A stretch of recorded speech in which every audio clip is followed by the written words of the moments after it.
Hi viewers, welcome back. Intermediate syllabus సంబంధించి electrostatics అనేటువంటి చాప్టర్లో ఎలక్ట్రిక్ ఫీల్డ్ ఏంటి, ఎలక్ట్రిక్ ఫీల్డ్ లైన్స్ అనేవి ఏంటి అనే వాటి గురించి ఈ వీడియోలో డిస్కస్ చేద్దాం. అట్లాగే ఎలక్ట్రిక్ డైపోల్ అనేటువంటి కాన్సెప్ట్ కూడా ఉంటుంది, దాని గురించి కూడా చూద్దాం. ఇక్కడ మనకి ఎలక్ట్రిక్ ఫీల్డ్ అంటున్నాం అంటే ఎలక్ట్రిక్ ఛార్జ్ అనేది ఒక చోట మనం ప్లేస్ చేస్తే దాని సరౌండింగ్స్లో కొంత ఏరియా వరకు దాని ఎఫెక్ట్ అనేది ఉంటుంది. విద్యుత్ ఆవేశం యొక్క ప్రభావం ఎంత పరిధి మేరకు ఉంటుందో దాన్ని ఎలక్ట్రిక్ ఫీల్డ్, విద్యుత్ క్షేత్రము అని చెబుతాం. ఆ విద్యుత్ క్షేత్రాన్ని పటం రూపంలో చూపించడానికి మనం వాడేటువంటివి విద్యుత్ క్షేత్ర రేఖలు. ఆ విద్యుత్ క్షేత్ర రేఖల్ని ఆధారంగా చేసుకుని మనం ఆ విద్యుత్ క్షేత్రం అనేది ఎక్కడ ఎంత తీవ్రంగా ఉంది, దాని తీవ్రత ఎంత ఉంది అనేది ఆ విద్యుత్ క్షేత్ర రేఖలను బట్టి మనం చెప్పొచ్చు. ఎలక్ట్రిక్ ఫీల్డ్ లైన్స్ అనేవి ఎక్కువగా ఉంటే, అంటే వాటి డెన్సిటీ అనేది ఎక్కువగా ఉంటే అక్కడేమో ఫీల్డ్ స్ట్రెంగ్త్ ఎక్కువగా ఉన్నట్టు, intensity of the electric field అనేది ఎక్కువ ఉన్నట్టు, ఫీల్డ్ లైన్స్ అనేది తక్కువగా ఉంటే అక్కడ ఇంటెన్సిటీ అనేది తక్కువగా ఉన్నట్టుగా మనం చెప్పొచ్చు. ఆ నంబర్ ఆఫ్ ఫీల్డ్ లైన్స్ అనేవి ఎన్ని వెళ్తున్నాయి అనేటువంటి దాన్ని ఇక్కడ ఫస్ట్ మనం ఏం చేద్దామంటే intensity of the electric field అనేది ఎలా రాసుకోవచ్చు అనేది ఒకసారి చూద్దాం.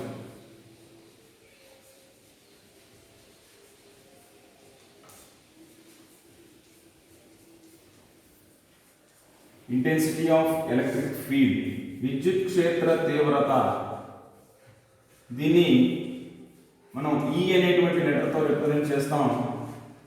ఇక్కడ మనకి విద్యుత్ క్షేత్రము అనేది ప్రతిసారి విద్యుత్ క్షేత్ర తీవ్రత అని రాయకపోయినా సరే, విద్యుత్ క్షేత్ర తీవ్రత అని రాసినా లేదా ఎలక్ట్రిక్ ఫీల్డ్ అని రాసినా సరే అక్కడ మనకి అది మనం తీవ్రతను రాస్తున్నట్టే లెక్క. దాన్ని ఈతో రిప్రజెంట్ చేస్తాం. ఇక్కడ ఈ బార్ అని రాశానంటే ఇది వెక్టార్ క్వాంటిటీ, డైరెక్షన్ కూడా ఉంటుంది ఖచ్చితంగా సదిశ రాశి.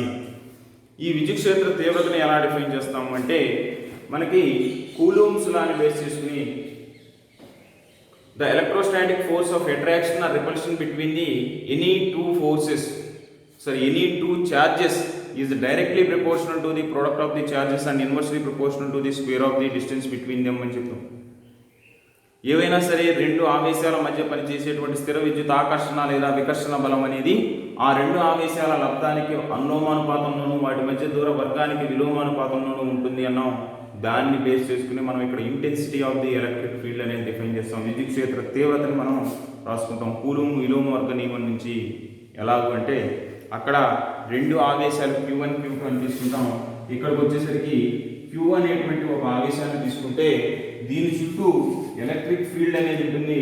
ఆ ఎలక్ట్రిక్ ఫీల్డ్ అనేది దీని చుట్టూ ఉన్నప్పుడు ఈ ఫీల్డ్లో ఒక పాయింట్ దగ్గర +1 కూలూమ్స్ యూనిట్ పాజిటివ్ ఛార్జ్ ఏకాంక ధనావేశాన్ని తీసుకున్నప్పుడు దాని మీద ఎంతైతే ఫోర్స్ పనిచేస్తుందో ఎలక్ట్రోస్టాటిక్ ఫోర్సు, దాన్నే మనం ఎలక్ట్రిక్ ఫీల్డ్ అని చూద్దాం.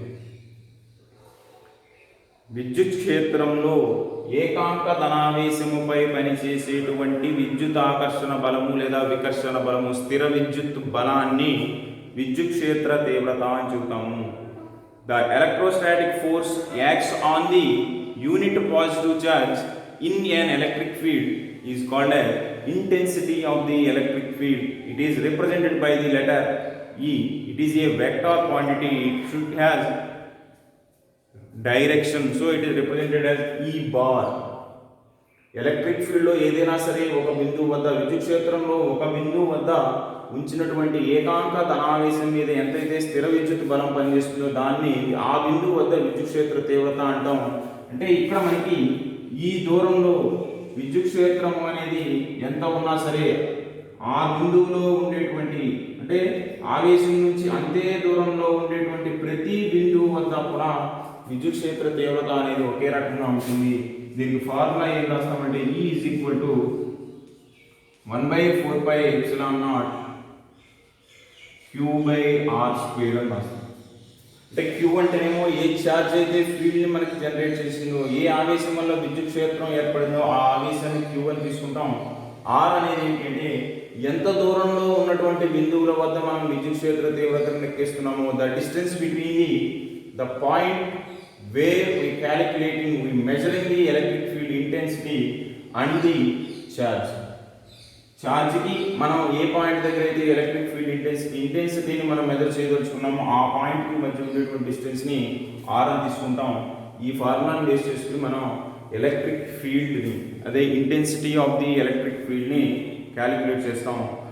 ఇక్కడ మనకి ఈ ఇంటెన్సిటీ ఆఫ్ ది ఎలక్ట్రిక్ ఫీల్డ్తో పాటు ఎలక్ట్రిక్ ఫీల్డ్ అనేది మనం డయాగ్రమెటిక్గా రిప్రజెంట్ చేయాలి అంటే ఫీల్డ్ లైన్స్ అనేటువంటి వాటిని యూజ్ చేయాలి అని చూద్దాం. అంటే ఛార్జ్ అనేది ఇక్కడ తీసుకుంటే ఇట్లా మనకి డిఫరెంట్ డైరెక్షన్స్లో ఫీల్డ్ అనేది తీసుకుంటాం.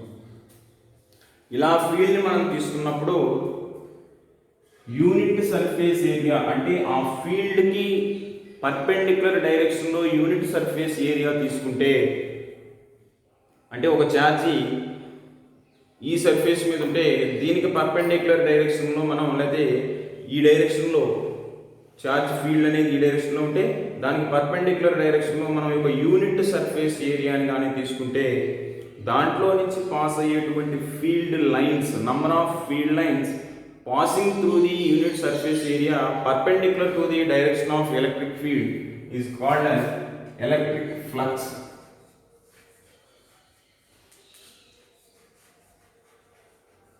విద్యుత్ అభివాహము అంటాం. విద్యుత్ క్షేత్ర దిశకు లంబంగా పరిగణనలోకి తీసుకున్నటువంటి ఏకాంక వైశాల్యం గుండా పోయే విద్యుత్ క్షేత్ర రేఖల సంఖ్యని విద్యుత్ అభివాహము అని చూద్దాం. Number of field lines passing through unit surface area perpendicular to the direction of the field. విద్యుత్ క్షేత్ర దిశకు లంబంగా పరిగణలోకి తీసుకున్నటువంటి ఏకాంక వైశాల్యం గుండా పోయే విద్యుత్ క్షేత్ర రేఖల సంఖ్యని విద్యుత్ అభివాహం అని చెబుతాం. It is a just a count of field lines. ఎన్ని లైన్స్ పాస్ అవుతున్నాయి అనే దాన్ని బేస్ చేసుకుని మనం అక్కడ దాన్ని విద్యుత్ అభివాహము అని చెబుతాం. ఇప్పటి వరకు మనం ఇవన్నీ కూడా ఏంటి అంటే బిందు ఆవేశం అంటే ఆవేశం అనేది ఒక చోటే ఉంది, ఒకటే ఆవేశం ఉంది అని తీసుకుంటాం. అలా కాకుండా ధనావేశము రుణావేశము రెండు వేరుగా ఉంటే అంటే కొంత దూరంలో వేరు చేయబడి ఉంటే దానిని విద్యుత్ డైపోల్ ఎలక్ట్రిక్ డైపోల్ అంటాం. లేదా విద్యుత్ ద్విధ్రువము అని కూడా చెప్తారు. తెలుగులో డైపోల్ అని రాస్తారు, ద్విధ్రువము అని కూడా రాస్తారు. అదేంటి అనేది ఇప్పుడు చూద్దాం.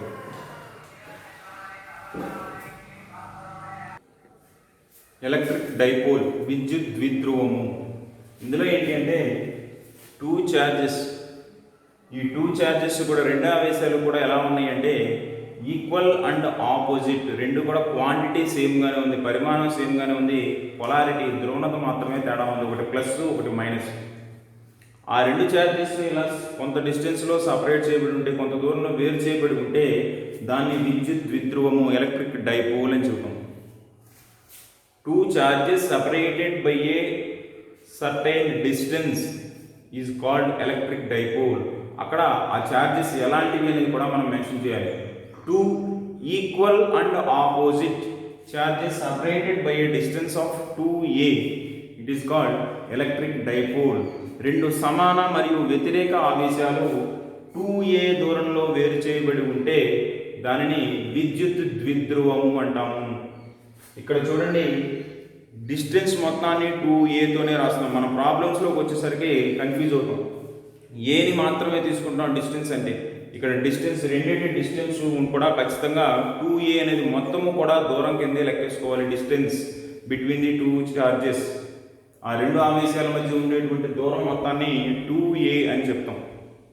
సో ఈ ఎలక్ట్రిక్ డైపోల్కి సంబంధించి మనకి ఇక్కడ డైపోల్ మూమెంట్ అనేటువంటి ఒక టర్మ్ని మనం చూడాలి. డైపోల్ మూమెంట్, దాన్ని ద్విధ్రువ భ్రామకము అని చూద్దాం.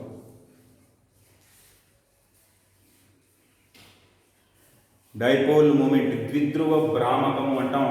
దీన్ని P అనేటువంటి లెటర్తో రిప్రజెంట్ చేస్తాం.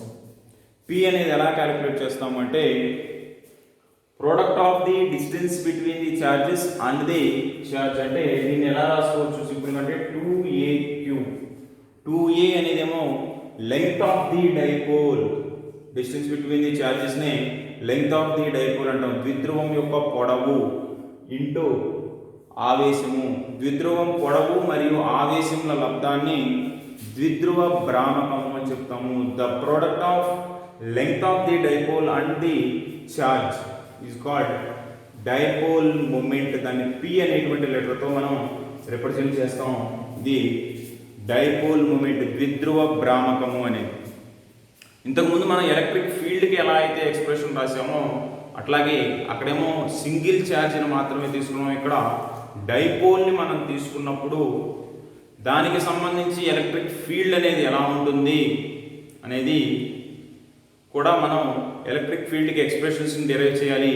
దీంట్లోకి వచ్చేసరికి ఏమవుతుంది అంటే సింగిల్ ఛార్జ్ అయితే మొత్తం ఎక్కడ తీసుకున్నా సరే డిస్టెన్స్ మీద డిపెండ్ అయ్యి మనకి ఫీల్డ్ అనేది చేంజ్ అవుతుంది. ఒకే ఆవేశం అయితే దానికి ఎంత దూరంలో ఉంది, ఒకే దూరంలో ఉండేటువంటి బిందువులో దూరం మారితేనే మనకు అక్కడ విద్యుత్ క్షేత్ర తీవ్రత అనేది మారుతుంది. కానీ డైపోల్ విషయంలో, ద్విధ్రువం విషయంలో మాత్రం విద్యుత్ క్షేత్ర తీవ్రత, intensity of the electric field అనేది చేంజ్ అవుతుంది. దానికి రెండు రకాల ఎక్స్ప్రెషన్స్ని మనం డెరైవ్ చేయాలి. అవి ఏంటి, డైపోల్కి సంబంధించి ఎలక్ట్రిక్ ఫీల్డ్ ఎలా చేంజ్ అవుతుంది అనేది నెక్స్ట్ వీడియోలో చూద్దాం. Until then, thank you for watching.